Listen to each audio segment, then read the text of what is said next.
మా ఎంపీ గారు ఏం కంపెనీ వస్తుంది, ఎవరు పెడుతుందంటే మాకేం స్పష్టత లేదని చెప్తున్నట్ట.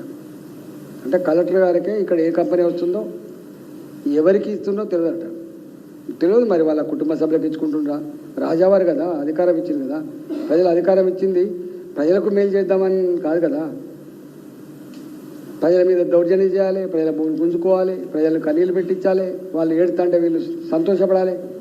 గదే కదా వాళ్ళు కనపడుతుంది.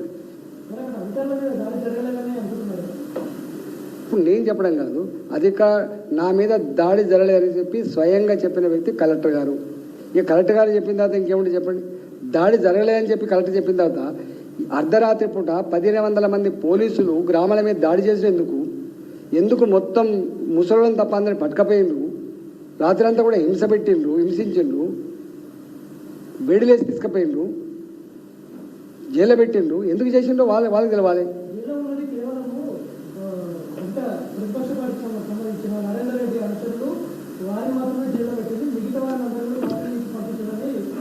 తప్పు శుద్ధ తప్పది నేను అంటున్నా. ఇప్పుడు అధికారంలో ఉన్నోడు దౌర్జన్యం చేస్తాడు, ఎవరు కాపాడాలి వాళ్ళకి అండగా? ప్రతిపక్షంలో ఉన్నోడే పోవాల్సింది.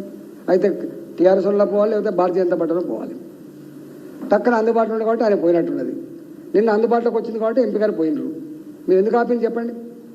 ఇప్పుడు జనరల్గా ఇప్పుడు ఇంతెందుకండి, నేను మాట్లాడి పక్క పెట్టు, ఇదే భూముల గుంజుకునే సందర్భాల్లో కావచ్చు, లేదా ఇట్లాంటి సంఘటన జరుగుతున్నప్పుడు కావచ్చు, రేవంత్ రెడ్డి గారు మాట్లాడిన మాటలన్నీ మీకు పంపిస్తా, ఒక 10 సీట్లు పంపిస్తా.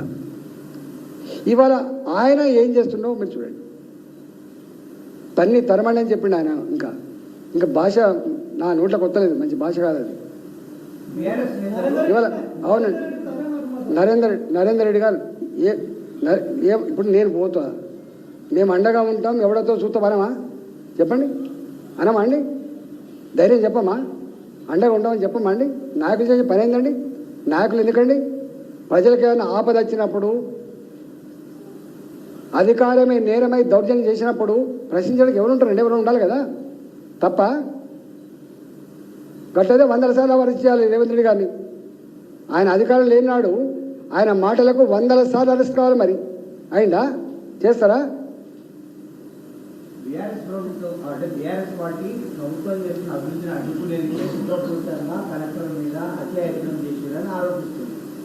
కలెక్టర్ చెప్పాలి కదా, ఈ వీలు కాదు కదా చెప్పేది. కాంగ్రెస్ నాయకులు చెప్తారు, కలెక్టర్ గారు చెప్పాలి నా మీద అత్యాహత్యం చేసిన చెప్పి కేసు పెట్టాలి. మరి పెట్టిందా?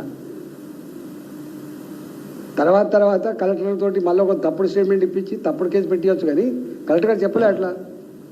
కలెక్టర్ కొట్టినట్టు ఎక్కడ విజువల్స్ లేవు. అయినా నేను ఒక మాట అడుగుతున్నా, ఇంత బర్నింగ్ ఇష్యూ ఇంత బర్నింగ్ ఉన్నప్పుడు, ఇంత దుఃఖం ఉన్నప్పుడు, లోపల మంట ఉన్నప్పుడు మరి ఎందుకు పోవాలండి? వాళ్ళు ప్రజాభిప్రాయ సేకరణకు వాళ్ళు అటెండ్ కాలేదు. అర్థం కావాలి కదా నీకు గ్రావిటీ.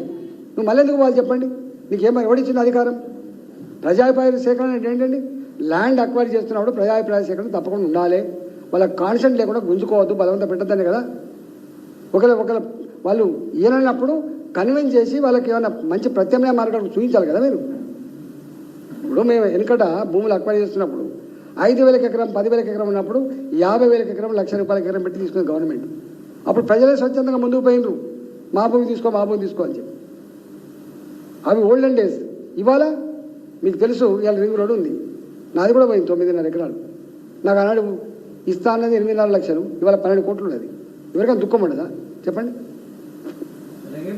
కాంగ్రెస్ ప్రభుత్వం వైఫల్యమైంది అంటున్నారు. మీరు రండి చూపిస్తా, మీ సవాల్ స్వీకరిస్తారా? ఓ బస్సులో పోదాం, లేదంటే బస్సులో మహిళలు తీసుకొని వస్తా అంటున్నారు. దానికి ఇంత టెక్నాలజీ, ఇన్ని సవాళ్ళు ప్రసవాలు ఎక్కలేదు. ముంజేతి కంకణానికి అర్థమేలా అంటారు. ముంజేతి కంకణానికి అర్థమేలా అంటారు. నీ ముఖం ఎట్లుందో నీకు ప్రజలు చెప్తూనే ఉన్నారు. ఇప్పుడు దానికి మీరు అవసరమా, మేము అవసరమా, రీసెర్చ్ అవసరమా? దానికి ఏ సంస్థలు అక్కర్లేదు. ఇలా సర్వత్రా యావత్ తెలంగాణలో ఉన్నటువంటి మాట ఏంటంటే, అతి తక్కువ కాలంలో ప్రజల చేత చీకొట్టించుకునే, ప్రజల చేత అసహించుకునే ప్రభుత్వం రేవంత్ రెడ్డి సర్కారు. మేము చెప్పడం కాదు, స్వయంగా కాంగ్రెస్ పార్టీ నాయకులు నల్లగొండ సభలో అన్న మాట ఏంటంటే, మేము ప్రజల దగ్గరికి పోలేకపోతున్నాం, తలకాయ ఎత్తుకోలేకపోతున్నాం, మేము ఏం ముఖం పెట్టుకోవాలి, వాళ్ళ చెంతకు పోవాలి, మేము ఏం చేసినా పోవాలని చెప్పి నేను అంటలేను, వాళ్ళు అంటున్నారు. ప్రజల మాట పక్కకు పెట్టి